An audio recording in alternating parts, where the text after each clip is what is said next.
যখন গুস্তাখি মুস্তফার সামনে বুঝছেন, গুস্তাখি মুস্তফার সামনে আল্লাহর রাসূল সাল্লাল্লাহু আলাইহি ওয়াসাল্লামের কালিমা আসে, যেই কালিমা না পাঠ করলে কখনো কেউ মুসলমান হতে পারে। গুস্তাখি মুস্তফা ওই কালিমারে নিয়েও লড়র বড়র শুরু করে, আছে না নাই? ওইটা ওই সাথে নাই, ওইটা ওই সাথে নাই, কালিমা ওইখানে নাই, ওইখানে দলিল নাই, এটা জয়ীফ, এটা এই সেই বক্কর চক্কর, আছে না নাই? গুস্তাখের আলামত।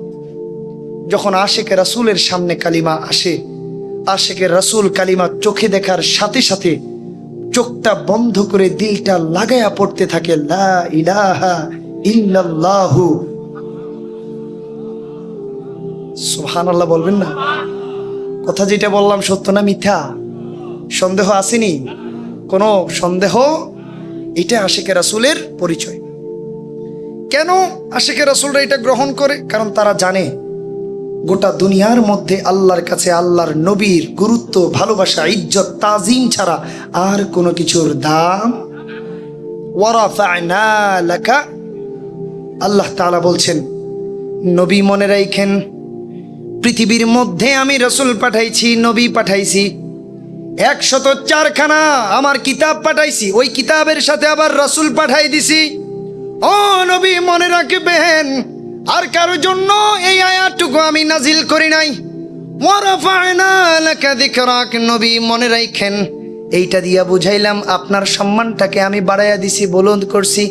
ও মাওলা, আপনি কেন আমার সম্মানকে বাড়াইলেন, আয়াত নাজিল করে দিলেন?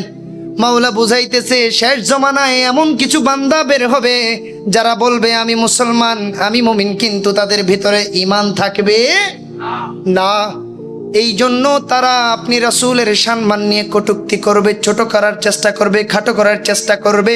ওই সময় আমি আল্লাহ আমার রাসূলের সম্মানকে উপরে রাখার জন্য, বুলন্দ রাখার জন্য আমি আল্লাহর কোরআনকে আপনি রাসূলের সম্মানের পক্ষে সাক্ষী হিসেবে রেখে দিলাম। জোরে বলেন সুবহানাল্লাহ।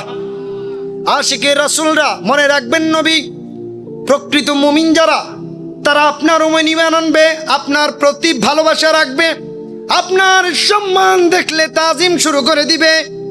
আর যারা নামের মুসলমান হবে তাদের কাছে আল্লাহ ঠিক থাকবে ঠিকই, কিন্তু আল্লাহর হাবিবের তেমন গুরুত্ব থাকবে না। আমি আল্লাহ এই আয়াত দিয়ে বুঝিয়ে দিলাম, নবী দুনিয়ার মধ্য থেকে ওই নাফরমান মুনাফিকদেরকেও আমি আয়াত দিয়ে চিহ্নিত করে দিলাম, আর আপনার আশিকে রাসূলদেরকে দুনিয়ার মধ্যে এই আয়াত দিয়ে, দলিল দিয়ে প্রকৃত পথের মধ্যে থাকার সুযোগ করে দিলাম।